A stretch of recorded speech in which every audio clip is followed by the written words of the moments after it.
Well, how many of you have lived in this area, Johnson City area, Jonesboro area, for 5 years or less? Wow, how about that? So some of you, of course, are coming from far away. Well, as a newcomer, we've been here now 5 years. When we came, we had that question you may have had as well. Why in the world was there a major road in Johnson City that was named State of Franklin? You know, when, where, and how was there ever something like a State of Franklin? Well, before this area was Tennessee, this was the State of Franklin. Here's how it happened and why it happened.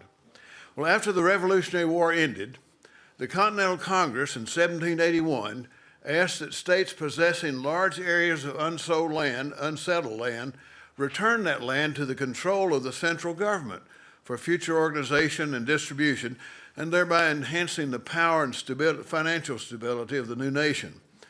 Therefore, in the spring of 1784, the North Carolina Assembly ceded her land that extended from the crest of the mountains to the Mississippi River to the federal government, giving the federal government a year to accept that offer.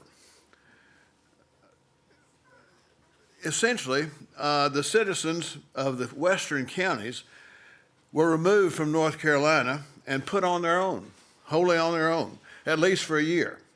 And with the national government left impoverished and somewhat weakened by the war with England, it even appeared that they might be permanently on their own over here. So, as Winston Churchill would later write of the colonial America, their Congress had neither the power nor the opportunity in so vast a land of creating an ordered society out of the wreckage of revolution and war.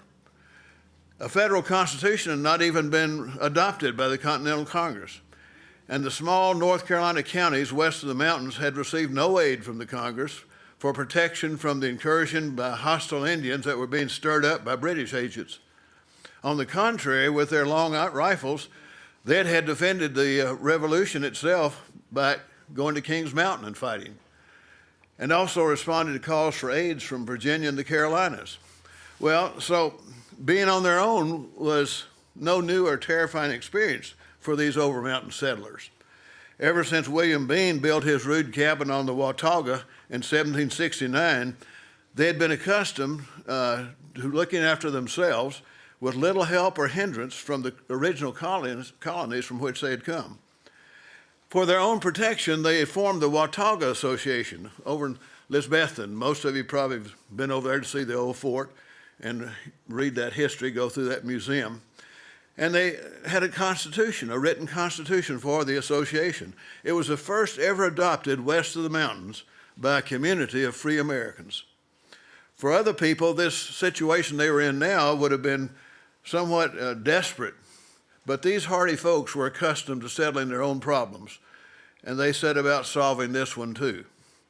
Believing that the sovereignty of North Carolina had been yielded and could not be reclaimed by subsequent legislation, delegates were quickly elected for a convention to meet at Jonesboro in August 1784, 240 years ago, in just a few days. First, the Assembly had declared that the western counties of Washington, Sullivan, and Greene were independent from North Carolina, and then called another meeting a few months later to draw up a provisional constitution and plan of government. After some delays, the first Constitutional Convention met in Jonesboro, December 14, 1784, and framed and adopted a temporary constitution which was closely patterned after North Carolina's, and prefaced by a Declaration of Independence that declared the duty and inalienable right to form a new and independent state. The name Franklin was chosen for the new state in order of Benjamin Franklin, and that's how and why there's been a state of Franklin. And later on, we'll find out what happened to that state.